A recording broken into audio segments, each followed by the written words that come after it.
You're listening to Habitat on CKDU or habitatradio.ca. My name is Roberta Benefiel. I'm the Vice President and Riverkeeper for the Grand Riverkeeper Labrador Group. We're stationed in Labrador, obviously, and our concerns are the Muskrat Falls project, the Maritime Link project, the entire Lower Churchill project, and the Labrador Island Transmission Link. All right. Thanks so much for speaking with us today, Roberta. Yes, thank you for having me. Absolutely. Now, in Nova Scotia, we've heard. And on Habitat Radio, we've heard some discussion about this hydro project, but more in terms of should we be doing, should Nova Scotia be pursuing this project, or should we be, seeking other avenues for clean power? So we haven't had much discussion about the actual effects of the project where it's happening. Can you give us a sort of an idea of the scale of the project and what's being proposed in your neck of the woods? The scale of the project. Well, back to the environmental assessment that happened in Labrador. The project was scoped as the Gull Island Dam, which is 300 feet, proposed 300-foot dam, and the Muskrat Falls Dam, 100-foot dam. It's been in three different environmental assessments, which, to begin with, we feel is just not the way it should have been done. The cumulative effects of this entire set of components of a project really aren't being looked at properly. So the generation portion of the project was the Gull Island and Muskrat Falls dams. And we went through an environmental assessment on that last year. In fact, I think it was August the 25th that the joint panel, it was a joint panel review, by the way, and that is the most comprehensive environmental assessment that the Canadian Environmental Assessment Agency does. Unfortunately, the Labrador Island Transmission Link, which is the next portion of the entire project, is a comprehensive review, which is one step down from a joint panel review. And then we have the Maritime Link, which right now is only a screening, which is that's the least comprehensive study that can be done on a project. In our view, this entire project should have been assessed, the whole issue, right from Muskrat Falls, right from Gull Island, right down to Nova Scotia, and that is not being done. Mm-hmm. The issue of the river itself, the damage at the river and in the river system, we have some really deep concerns about this. The environmental damage is huge. The joint panel report commented on various items, calling them adverse and significant. Those items, just a short list, for instance, for the whole project, 500 or 5,000 hectares of fish habitat will be gone. And there would be, according to the joint panel and our view as well, that there would be significant adverse effects on the fish assemblage. So several species of fish will likely disappear out of the river. There will be more methylmercury poisoning. We still have about 2 times the Canadian Health Guide for eating fish out of that river, 2 times the amount of mercury in the fish right now, and that's after 35 years since the Upper Churchill project was built. So that's a concern. Now we're going to have more methylmercury. There'll be now, where does that come from? The construction of the dam, or how is that getting? Actually, that comes from the flooding of trees and soil and that kind of thing. The vegetation obviously rots. It's acted upon biologically, and it changes the mercury that is already in the soil and in the trees and in the vegetation to a toxic type called methylmercury, which bioaccumulates. And one of the big issues that the Inuit Nunatsiavut has with this project is that, originally Nalcor kept saying throughout the environmental process and throughout all their documents that there would be no effects beyond the mouth of Grand River. And they disagreed with that, and we disagreed with that because fish swim. And if fish are being contaminated with mercury that's in the water, fish are going to move around. So what's happening with Nunatsiavut, they are doing a 4-year study on the effects of methylmercury on seals. Now, 2 dams at Muskrat Falls, or a dam. I'm not sure exactly. There's been some changes in that, and I have to check it out. But right now, a dam at Muskrat Falls, which is the first part of the project they plan to build, the fish that go through those turbines, a lot of that fish will be killed, and a lot will be chewed up in bits. Mm-hmm. It's really disgusting, but the seals will come in from Goose Bay in the spring when they come in for feeding, and they will follow that. There have been seals found up at Muskrat Falls already, so that would be a great place for them to feed. The thing is, the more fish a seal eats, the more contamination in the seal meat. And the people of Nunatsiavut would come in from Rigolets, which is out in Lake Melville, and they fish or they hunt for seals in the spring right in Goose Bay. So basically, Nalcor has kind of softened its attitude about beyond the mouth of the river, and they're now saying a little bit different story. But when Nunatsiavut gets through with their study, we suspect that they will find that, yes, mercury is going to contaminate the seals. Mm-hmm. So that's a real big issue for the Nunatsiavut people. It's a big issue for anyone that eats fish in Labrador, right? Mm-hmm. Yeah. Yeah. And then we have terrestrial and riparian habitat that's going to be lost. Huge loss. The red wine caribou herd is going to be affected. Now that's a threatened species. There's only about 100 of those animals left. The George River herd, while we were going through the environmental assessment process, we didn't realize what a state the George River herd was in. That herd was over 800,000 animals 20-something years ago. And then right near the end of the environmental assessment, right near the end of the hearings, actually, we got news. CBC announced that a new study had determined there was only 27,000 animals left. Well, that's really gone down within the last month and a half, 2 months. In fact, it's come out that there are only 7,000 animals left in the George River herd. That's down from 800,000. So are there theories as to what's happening to those animals? They're working on it. I don't think they've come to any particular conclusion yet. I know that the Nunatuavut Community Council, that would be the Southern Labrador Inuit Métis peoples, they have halted their hunting for this year until more studies are done. But the fact that this herd is going to be affected by habitat loss from this project is really concerning. Mm-hmm. I mean, the caribou, if you go to the grocery store in Goose Bay, Labrador, or Hopedale or Nain, and buy a piece of beef, it will scare you. And caribou is a substantial amount of protein for everybody. My freezer is full of caribou. Mm-hmm. If I can possibly get it. Now this year, of course, we can't hunt because of that, and more habitat loss for those animals is not good. Mm-hmm. So those are some of the Aboriginal issues. I can't speak for the Aboriginal communities. Obviously, I'm not Aboriginal at all, but those are some of the issues that are coming out. The effects of subsea cables, the electromagnetic fields on the marine life. The fact that, if something breaks on the system, And that's a huge, long system to transport power from Labrador right down to Nova Scotia. And there are many things that can happen along the way.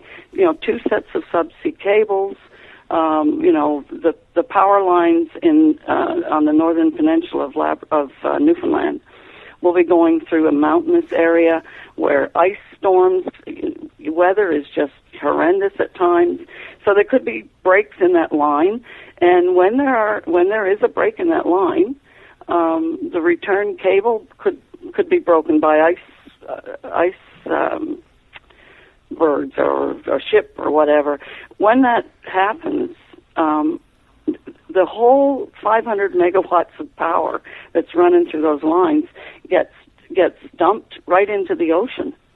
So, it may be not something that'll happen every day, obviously, but if it happens, we're concerned about the maritime or the marine environment, both around the Strait of Belle Isle and the Cabot Strait. So, this is fundamentally a huge environmental issue project.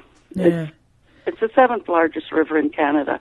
It's 93,000 square kilometers of watershed. It's not just a river, in fact. It's a river of rivers. We called it that forever because there's like 8 major rivers that flow into Grand River. Well, Churchill River. That's what the name on the map is, but we've taken back the old name of Grand River. Mm-hmm. So it's not just the destruction of one river, it's actually the destruction of an entire river system and 8 major rivers and hundreds of small tributaries. Now, with all the impacts from this project and the scale of the environmental impact, why do you think it is that the Newfoundland and Nova Scotia governments are so enthusiastic about making it happen? That's a really good question. We have racked our brains because to us it does not seem, it's not economical. It's a huge undertaking. Right now, the Newfoundland government is in deficit this year, $794 million. They're proposed to be have a deficit of over $4 billion over the next 3 or 4 years. And here we are talking about spending upwards to $8 billion to dam up a river. And basically what's needed in Newfoundland is simply enough power to shut down the Holyrood station that only operates 12% of the time anyway. The Holyrood station is a really polluting type of a way to provide energy. And, to get that power to Newfoundland, then they've made the deal with the Nova Scotia government and Emera to sell the unneeded power across the straits to you folks. And, in our view, there are many, many ways that Newfoundland could provide that power. One of them, demand-side management and conservation, hasn't even seriously been looked at by Nalcor or the Newfoundland government. Integrated resource planning was recommended by our PUB, several years ago, before our energy plan came out. They declined to order the implementation of an IRP because they were waiting for the provincial energy plan. The energy plan came out and it was just like very minute, few light bulb changes on demand side management issues. And we had an expert working for us during the environmental assessment who showed that Newfoundland could probably save quite a huge amount of electricity just by instituting proper demand-side management. And I think, you folks in Nova Scotia have done some. At least you have feed-in tariffs. That's good. People can build a small windmill and provide a little bit extra energy that they don't use to the power grid. That's great. In Newfoundland, we can't do that because it's legislated that Nalcor is the only organization, company, crown corporation, whatever you want to call them. They are the only people who can produce power for sale. Mm-hmm. So, there's no hope for us. Mm-hmm. There's no hope. Nalcor was created to do the project, and that's their plan, and that's where they're going. That's mm-hmm. what the energy plan says. So we don't know. We don't know what the impetus is. The main alternative to the project that you see, I guess what you're saying is that there's actually not that much power required by Newfoundland. So what you'd like to see is efficiency measures. Efficiency measures and more wind. And apparently Nalcor believes that only 80 megawatts of wind could be put on their system. When Newfoundland, if you look at the Wind Atlas of Canada's map of the whole of Canada, where wind energy is the very best, Newfoundland is the best wind energy possibility on all of North America. Mm-hmm. There are red and orange areas where it's the best wind. Well, the map of Newfoundland is red and orange throughout. Mm-hmm. I mean, it blows there. If they had more wind, and they do have a lot of hydro already, so if they had more wind, and it wasn't blowing in St. John's, which would be a miracle, it's certainly blowing on the west coast, or it's blowing in the central. The wind always blows somewhere in Newfoundland. So we think that because whatever their reasoning is for going forward with this project, which we haven't figured out yet, that is their minds are in that direction only, and they have not given, real serious consideration to what the alternatives would be. Hmm.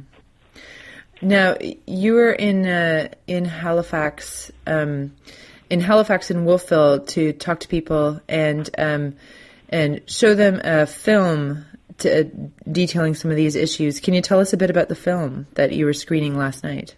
Absolutely. We became a member of the Waterkeeper Alliance in 2005. We actually started this little group back, I think it was 97, 98, when Brian Tobin and Lucien Bouchard originally said they're going to do this project. And we were then called the Friends of Grand River. And since that time, we have joined up with the Waterkeeper Alliance out in New York. And shortly after we joined with them, the Kodiak Riverkeeper, actually, Daniel LeBlanc was the Riverkeeper at the time in Moncton, and he contacted us and said, they had a group, or a couple, actually, Dr. Brenda Beck and her husband Eric Harris, and they belong to, they operate the Sophia Hilton Foundation, and they were willing to come down the river with us and do a documentary. So that summer, they did paddle with us on a 10-day trip, and they produced this documentary, and it details the beauty of the river. It's some fantastic scenery in the video, and as we traveled down the river, they interviewed each one of us. There was, I think, 8 or 10 of us on the trip, and we talked about the issues that the river would face if it were going to be dammed. So it's a documentary about the beauty of the river and what's going to be lost if the dams go in. And the reason we wanted to bring that here is because that river is so far away, it's sort of out of sight and out of mind, and we wanted people in Nova Scotia, while they're looking at the maritime link issue, we wanted them to see what their link, and I use the word link, not loosely, the maritime link, how that is connected with the environmental issues that will happen on a river, 1,000 miles away or 800 miles away. So that was our reason for being here, and of course, Grand Riverkeeper is an intervener in the UARB process for that very same reason. Obviously, the UARB process will not entertain any environmental issues It's all about what the real cost is and whether it's the least cost type of energy for Nova Scotians. But what we say is that if there was an integrated resource plan, integrated resource plans take into consideration not just the lowest cost of the whole thing, but it takes into consideration the adverse environmental consequences, for instance, and you look at the whole picture and say, is this really the lowest cost? It's not just about dollars.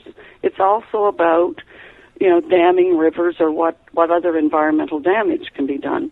So what we would like to see is an entirely different process that includes all of the project, right from Gull Island right down to the maritime link to Point-a-Coney and into Nova Scotia, and what the environmental damage is totally for that entire project, and then compare that to what you folks are going through here with these coal-fired plants and how many you will close down. Now, they've said 1 or 2. We ask in one of our information requests to the URAB, well, which one or which 2, and how much greenhouse gas is actually emitted from those 2 or that 1, and what's the environmental damage of shutting down those 2? What will you save versus what the environmental damage is of destroying a river system of this size? That's what we would like to see. Right. Yeah, it's interesting. It's an interesting debate. Most people think of hydropower as green power, but of course there's all kinds of impacts when you take a huge river and dam it up and create huge lakes and all the various things. And not to mention, like as you say, this project means building, running major cables that will, run about 800 miles to bring power from there to here. Well, it's a funny thing you mentioned the green energy debate, because right now I'm involved with a group that is working with Eco-Logo. That's our Canadian certification scheme.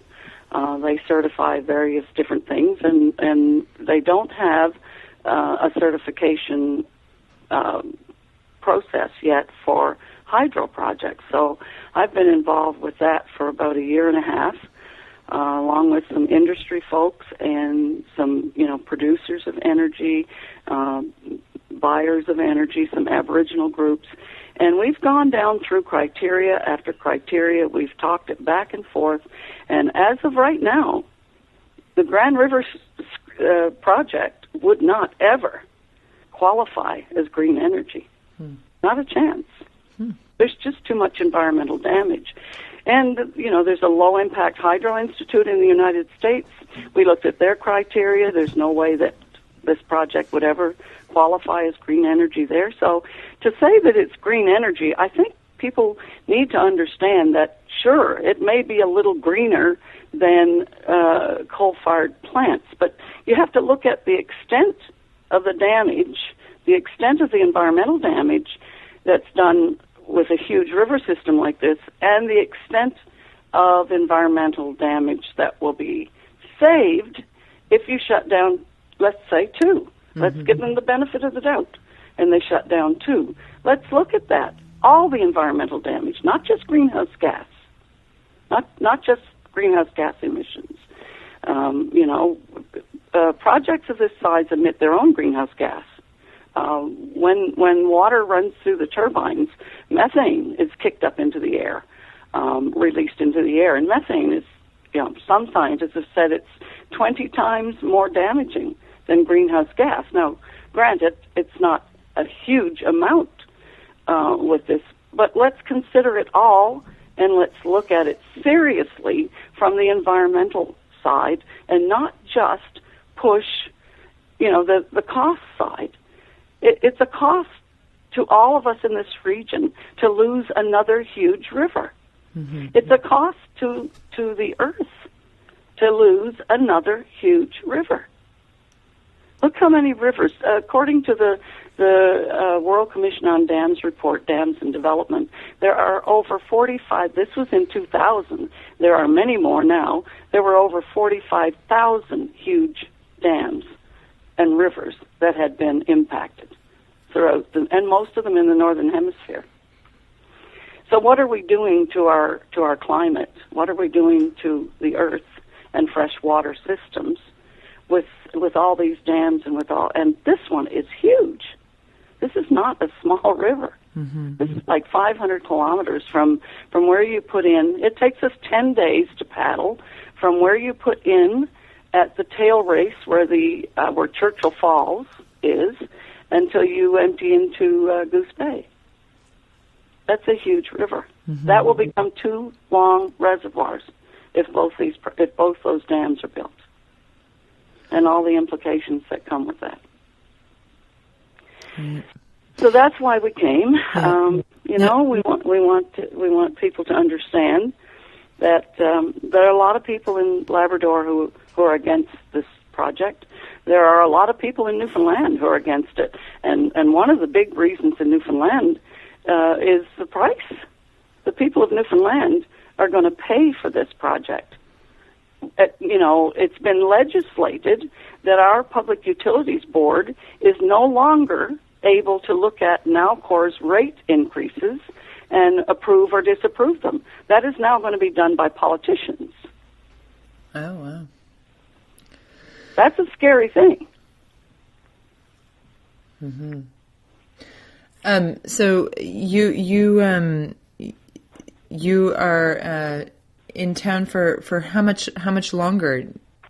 I had intended to leave tomorrow, but I understand that there are some meetings happening. The Nova Scotia government are sending a few people around to talk to communities, touting the merits of this project. So I intend to be at 1 or 2 of those meetings and hear what they have to say, and learn what I can about the merits, and hopefully bring up some of the demerits of this project. Mm-hmm. So I intend to stay until Thursday, actually. Yeah. Next Thursday. And the film Labrador's Treasure, Newfoundland's Secret. Is there any other way to see that? Is it on the internet at all, or should we just? It is, absolutely. If you go to YouTube and type in that name, Labrador's Secret, Labrador's Treasure, Newfoundland's Secret, or Grand Riverkeeper Labrador, you should be able to get to it. It's in 2 parts, part 1 and part 2, because the film is 18 minutes, and it was too long to put on one YouTube site. So, yes, you can find it there. All right. Okay. We appreciate you taking the time to tell us about this today, Roberta. And I appreciate you calling me. Thank you so much. All right. Enjoy the rest of your day. Thanks. Talk to you later. Bye-bye.